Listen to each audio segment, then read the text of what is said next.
Senior నటి ప్రగతి గారు చాలా మంది కూడా తెలుసు. ఎన్నో సినిమాల్లో ఒక తల్లి పాత్ర కావచ్చు, వదిన పాత్ర కావచ్చు, అక్క పాత్ర కావచ్చు, చాలా పాత్రలు చేసి ఫ్యామిలీ ఆడియన్స్కి చాలా చాలా దగ్గరైనటువంటి వ్యక్తి ప్రగతి గారు.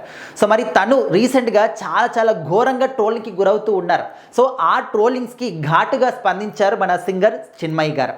ఎందుకంటే మహిళల గురించి ఎప్పుడు ఏ ఇష్యూ జరిగినా కూడా ముందుగా మాట్లాడే వాళ్ళు చిన్మయి గారు డెఫినెట్లీ ఉంటారు.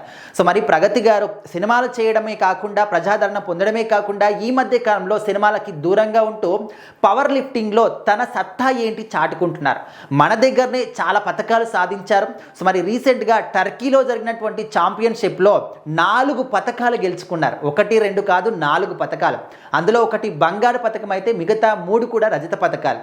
సో మహిళలు అనే వాళ్ళు చాలామంది కూడా తక్కువ అంచనా వేస్తూ ఉంటారు. వాళ్ళు ఏమీ చేయలేరు, ముందడుగు వేయలేరు, వాళ్ళకి ఇది సాధ్యం కాదు అనే విధంగా. కానీ ప్రజెంట్ జనరేషన్లో మనం చూస్తూ ఉంటే ప్రతి ఒక్క రంగంలో కూడా మహిళలే ముందుంటూ ఉన్నారు. అది ఐటీ రంగం కావచ్చు, లేకపోతే ప్రభుత్వ ఉద్యోగాల అంటే ప్రభుత్వ ఉద్యోగాల్లో కావచ్చు, రాజకీయాల్లో కావచ్చు, ఎక్కడ చూసినా కూడా మహిళలు ముందంజలోనే ఉన్నారు. సో వాళ్ళని తక్కువ అంచనా వేస్తే ఏ విధంగా ఉంటుంది, అసలు వాళ్ళ సత్తా ఏంటి, వాళ్ళు తలుచుకొని ముందడుగు వేస్తే ఏ విధంగా ఉంటుందని చెప్పేసి నిరూపించుకుంటూ ఉన్నారు. సో అదేవిధంగా ప్రగతి గారి గురించి కూడా తను ఈ విధంగా పవర్ లిఫ్టింగ్ చేయడం కావచ్చు, ఆ మధ్యకాలంలో జిమ్లో తను జిమ్ వర్కౌట్ చేసినటువంటి వీడియోస్ని, ఫొటోస్ని కానీ పోస్ట్ చేసినప్పుడు చాలామంది ఘోరంగా ట్రోలింగ్ చేసేవాళ్ళు. అవసరమా నీకు ఆ జబ్బలు కనిపించేలా బట్టలు ఏంటి, చిన్న పిల్లవ అనుకుంటున్నావా, నీకు ఇవన్నీ ఎందుకు, సినిమాలు ఇట్లా రకరకాలుగా ట్రోల్ చేసేవాళ్ళు.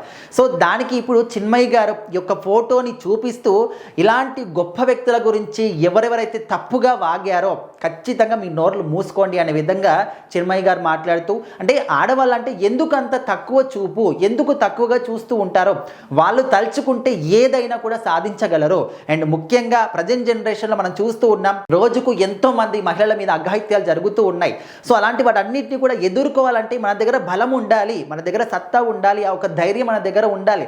ఇలాంటి వాళ్ళని చూసినప్పుడు కదా మన మహిళలు ఒక ఇన్స్పిరేషన్గా తీసుకొని మనం కూడా ఎందుకు ఈ విధంగా సాధించలేకపోతున్నాము, ఎందుకు వెనకడుగు వేస్తున్నాము, ఎందుకు మనకు పెట్టినటువంటి ఆ ఒక లిమిట్స్ వరకు మనం ఎందుకుంటున్నాము, ముందడుగు వేసి మనం కూడా సాధించగలమని చెప్పేసి నిరూపించుకోవాలి అని చెప్పేసి చిన్మయి గారు చెప్తూ, ఎవరైతే ప్రగతి గారిని ట్రోలింగ్ చేస్తారో వాళ్ళందరికీ కొంచెమైనా సిగ్గు శరం అనేది ఉంటే ఈ విధంగా మహిళల మీద పడి ఏడవరు, మీ పనేంటో మీరు చూసుకుంటారో. తను మన దేశానికి పేరు తీసుకొస్తుంది, టర్కీలో వెళ్ళి 4 పథకాలు సాధించింది. ఈ విధంగా ట్రోల్ చేసే వాళ్ళు కనీసం మీరు ఎప్పుడైనా ఇలాంటి ఒక పని చేశారా? సో అసలు మీ గురించి మీకైనా అర్థమవుతుందా, మీకు ఏం గోల్స్ ఉన్నాయి మీ లైఫ్లో, ఈ విధంగా పని పాట లేకుండా ఎదుటి వాళ్ళు ట్రోల్ చేయడం తప్ప. సో తను ట్రోల్ చేసే రైట్ కూడా, అర్హత కూడా మీకు లేదు అంటూ చిన్మయి గారు చాలా ఘాటుగా స్పందించారు. సో ఏదేమైనప్పటికీ ప్రగతి గారిని మాత్రం తను సాధించినటువంటి ఆ ఒక గొప్ప విజయాల్ని చాలామంది మహిళలు కూడా ఇన్స్పిరేషన్గా తీసుకోవాలి అంటే చెప్పినటువంటి మాట ఖచ్చితంగా అందరూ కూడా సపోర్ట్ చేస్తూ ఉన్నారు.